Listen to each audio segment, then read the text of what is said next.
Good morning, everyone. Connie Myers here. It's Saturday morning. It's 10 o'clock, so it must be to 70 and beyond. You know how you get all those little memory things on Facebook that pop up? And this week I got one about the book Conceived to Lead, Dismantling the Glass Ceiling Mindset. And it was a very powerful book that I was a co-author in. I don't remember exactly how many. There was quite a few ladies in this book. I think it was like 20, 21 people in the book.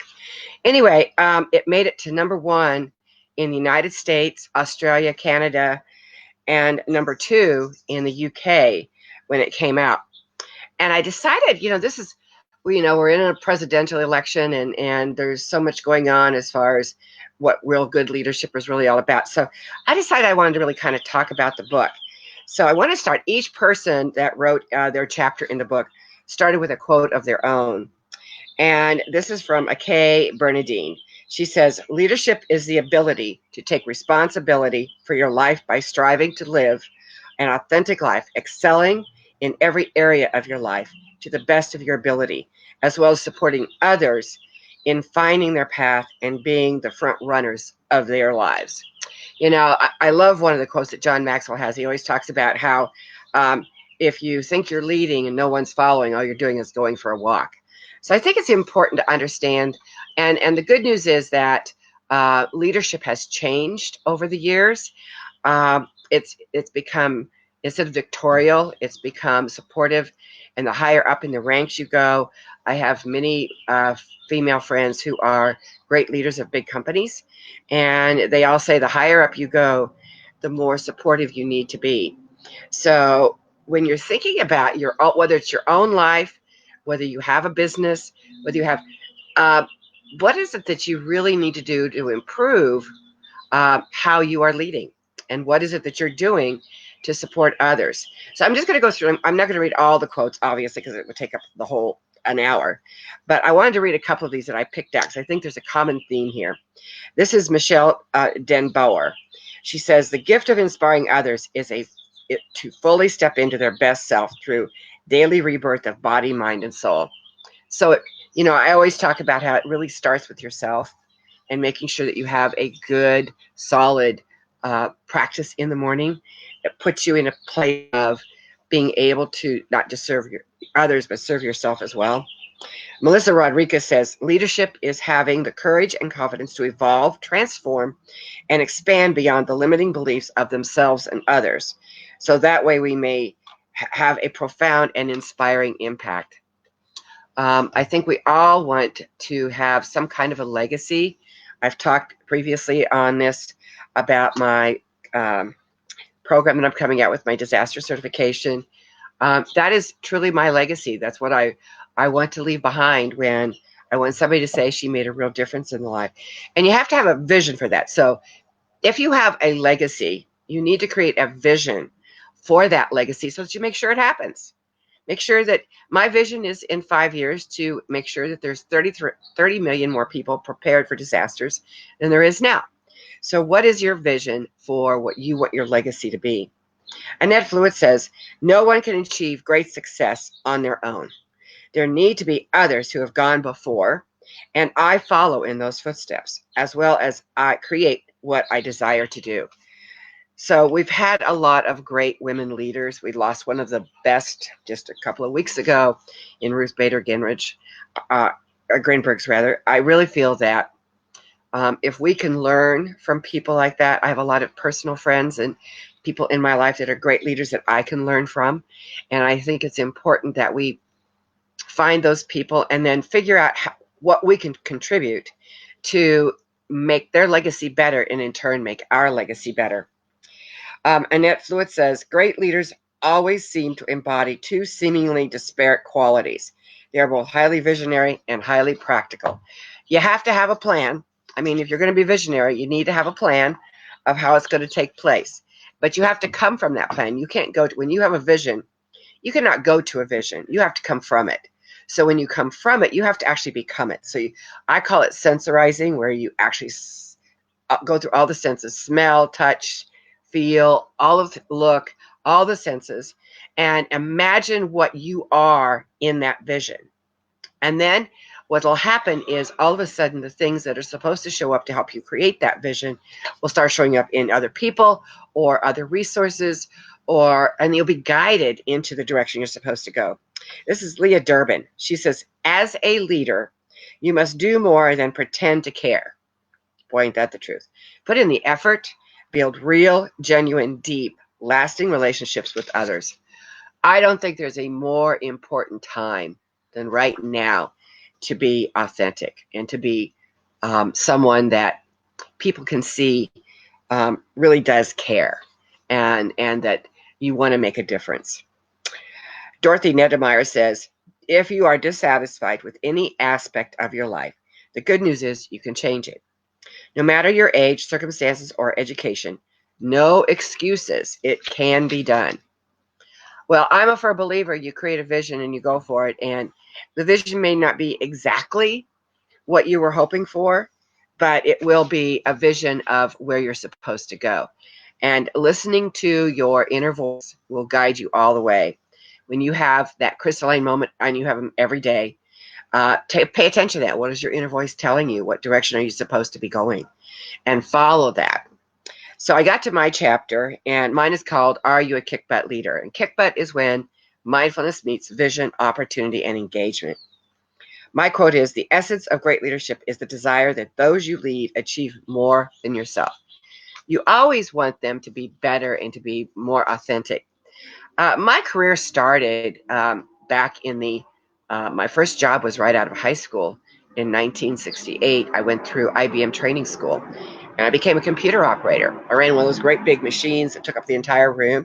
As a matter of fact, I was the first person in Kansas City to run a 36020, which was a fraction of the smallest calculator we had 10 years ago. And from that, when I got married, we moved to Georgia, and I went to work for a car dealership. And I worked my way up through the car dealerships. I started out as a service clerk to a general and business manager. And then we moved to California, to LA, and I got a job at a import dealership that imported inlaid wood tables and music boxes and stuff from Italy. And while I was there, I was from Nebraska. And, in Nebraska, we're very authentic. We're very real. I'm a farm girl. What you see is what you get. Anyway, so I moved to LA and I got a position as a general manager for this import dealership. And I was used to people coming to work wanting to achieve great things and wanting to put in the extra leg if they needed to. Well, when I got to LA, the team or the staff that I had consisted of 5 ladies and 2 guys that I oversaw. And everybody there, it was like they were owed a job. And I didn't understand that philosophy. I do now, but I didn't at the time. So my management style didn't really mesh with the attitudes that were at this company. And I was really, really tired of the people not caring about what they were doing. I had tried all kinds of stuff to have them be involved, and I had tried to bring forth, things that would inspire them to be, but they were just there to do a job. And some of them had been there for a long time, so they felt like I was an intrusion on what they had been doing. So I one Friday, and I've actually been contemplating leaving the company. And for one Friday afternoon, this insurance agent, who was a thorn in my side, I used to give him a terrible time, called on the phone and he said, do you know anyone that would be interested in a sales career? And I said, what? Selling insurance? I might have an enemy or two I can send to you. And he says, well, if you happen to think of anybody, I would love to talk to them. Well, my husband and I and my kids, we were all going away to the mountains for the weekend. And while I was there, I kept thinking about what he said. And I told my husband, I said, I told him about, this guy calling me. And I said, I think I might call him back and see what it's all about. And he was all supportive about it. So then on Monday, I called the guy back and I said, so is that position still available? And he says, what position? And I said, the sales position. He says, oh, somebody interested? And I said, I might be. And he says something, and he says something. Well, we have a receptionist job available. I said, I'm not interested in the sales or receptionist job. He said, well, we have a business manager's job available. I said, I'm not interested in that either. I'm interested in the sales career. I said, I have my own damn secretary. So he puts me on hold, which what seemed like hours, which was probably about 2 minutes. And he comes back on and he starts reading me things that I had said over the previous years, like 2 years, that I would be great at selling insurance. And I got my license and I sold my first policy about a month later. I actually became Rookie of the Year, and I won't mention the insurance company name, but it was a major international insurance company. I was Rookie of the Year for the Western region. And then my independence started showing up in my authentic self. And there was another gentleman underneath another sales manager that was having a really hard time. He had been a stockbroker, so he was good at marketing and sales. He just wanted to broaden his horizon by getting some insurance background. And his manager was not a good manager. And he wasn't pushing him. He wasn't encouraging him. So I decided in my farm girl way to write a letter to the regional manager and telling him why they were losing so many quality people, that they would come and they'd come on board as an insurance agent and then they would drop out. And I called it Peter's Principle personified. If you couldn't sell insurance, they promoted you to sales manager so you could teach others how to not sell. So I get a call from the regional manager, and he says, why don't you put your money where your mouth is? I was one of the highest paid insurance agents in all of the entire country. As a matter of fact, the office I was in was the #1 office in the country. So I was competing in the office with people that were already highly, highly successful. And anytime there was I didn't know I was competitive. Anytime there was a contest, what I would do for a piece of paper was crazy. And so I'm getting highly paid. And he says, put your money where your mouth is. And I said, okay, which meant that I gave up my entire income to go into being a sales manager, where I was making, at the time, I was making $300 a week. And I got a team, and this team was in Glendale. And it consisted of 3 guys that are ready to retire, 2 from England and 1 from Italy, and a Black American that she had been in the business for a long, long time, but had really struggled. And so this was a team. They were out of 47 teams. We were 46. So the goal was to get us up the charts just a little bit. I had every obstacle possible. First of all, I was young. I was only 27. And I had these gentlemen who were ready to retire, and they were upset because this company had just started offering car and homeowners insurance. They'd always just been life insurance. And they didn't, and here comes this 27-year-old female that's going to tell them how to help them with their business when they didn't care.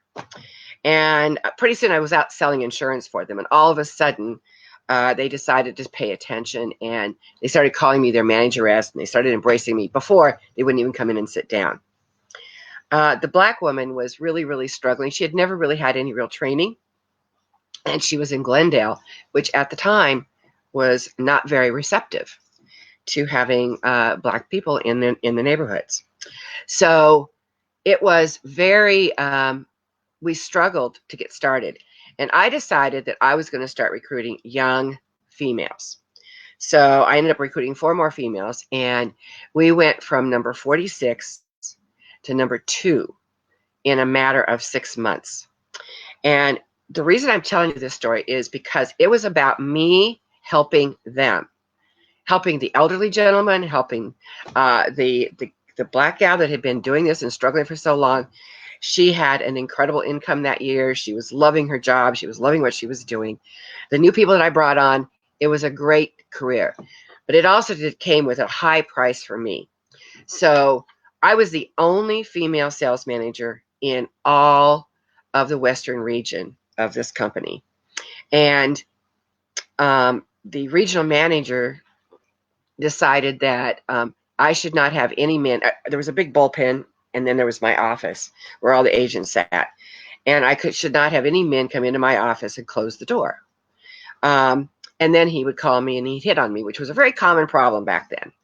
So I finally, there was a contest for sales managers, and I was one of only, this was a national contest, and I was one of only 3 sales managers that qualified for this contest. And I went up to get in front of, all the others are men. And as I'm walking up, there's whistles, there's all this conversation. And I get up to the front and I get my prize. And I had no idea what the prize was. It was a cardigan sweater. I had killed myself for like 3 weeks for this cardigan sweater. And I pull it out of the package after I sat back down. And it's a man's cardigan sweater with the V neck. And so I went up to the regional manager and I said, this is a man's cardigan sweater. I would like a female sweater, please. And he says, oh, you're going to have to call New York. That was where their main office was. So I called New York and they go, well, that's all we've sent out. And I go, how many women sales managers are there? I think at the time across the country, there were like 2 or 3 of us, not very many. And it was like being in a glass ceiling. It was being like every move you made was being looked at. So I call and they won't do anything about it. Now I looked up in the Metropolitan catalog, and I think at the time the sweater was like $12. So now I'm angry. I'm really angry. And so I go marching over to the regional office. The secretary tries to stop me. I mean, when you get this Irish-German blood going, you got a problem. And I go marching into the regional manager's office, and I threw the sweater down in front of him. And I said, I want a woman's sweater. And he says, well, why don't you give that sweater to your husband? And I said, my husband didn't win this contest. I did. And he refused to budge. He refused to buy. If it had been me, I'd have bought the sweater for me to make me happy. So I threw the sweater down and I said, that's it. I quit.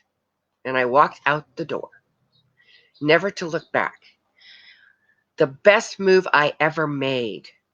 And the gentleman who was my sales manager became my partner in my first general agency that then became a master general agency. And I learned so much from that experience thank God I was young. Thank God I was 27. At that time, I was probably 28 years old after this all transpired. So you're never too young and you're never too old to learn.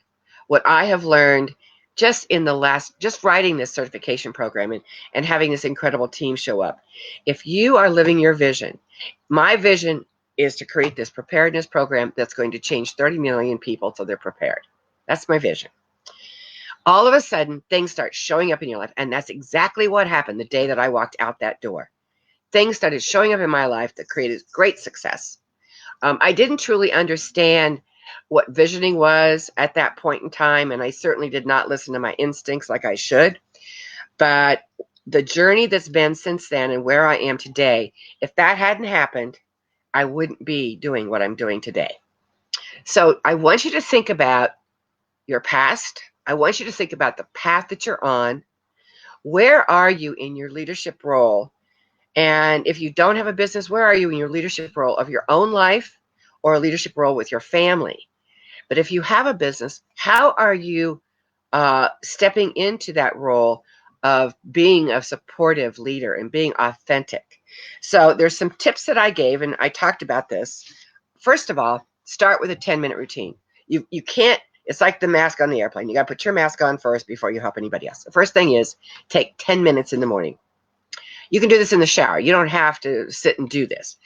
10 minutes in the morning to take 5 minutes to breathe and either listen to your vision or listen to a meditation or something like that, or just breathe. Take 5 minutes to do that, and then 5 minutes to think about, and if possible, write down 3 successes that you had from the day before, and 3 things you're grateful for, because what that does is create chemistry in your brain that now your brain is wanting more of that. It gives you the oxytocin to move forward. Don't start your day when you start working, starting with social media. Stay off of social media and stay off of your email until you've stepped into the office and taken a breath, looked around, determined whether or not your daily affirmation, so create a daily affirmation of what you want the end of the day to look like. So then you know when you walk out the door what's going to happen. Then sensorize it. What does it smell, taste, look, sound like? When you have a meeting to go to, or if you have a call you want to make, take 1 or 2 minutes to stop and breathe. Even first responders, they teach them to do this. There's actually an acronym by first respond and emergency management people called STOP. You stop what you're doing. You take a breath, maybe breathe for a minute, and then you observe, first of all, what's going on in your inner voice. What is your instincts telling you? And then you observe around you where you are, and then take that plan, that vision, and act on it. And that will start your day. That'll help other people and help others in your team do that as well. When you are with your team, John Maxwell says you need to reach before you ask for a hand, you need to reach out for a heart. Find something personal to talk about with your team. Maybe it's what they had for breakfast, or maybe it's something that's happened in their lives, and you ask a personal question. That way they know you're authentic and you care. And then on your way home, if you have an office to go to on the way home, or if you're going from your home office to the dining room table, before you do that, stop, reflect on the day, breathe. What are the successes you had that day? And what are the things that you are grateful for the day? And what are you grateful for the night that you're going to have? I can tell you that from that 28-year-old girl who left this insurance company, and today, everything that I've learned along the way has brought me to where I am. So take a minute this week and figure out exactly what it is that's going to help you break your glass ceiling, no matter what that glass ceiling is. Thanks, and I'll look forward to having you next week for another Saturday of To 70 and Beyond. Next week is the Saturday just before my 72nd birthday when I started all this. So we'll be chatting a bit about that. Have a beautiful week, and I'll talk to you soon.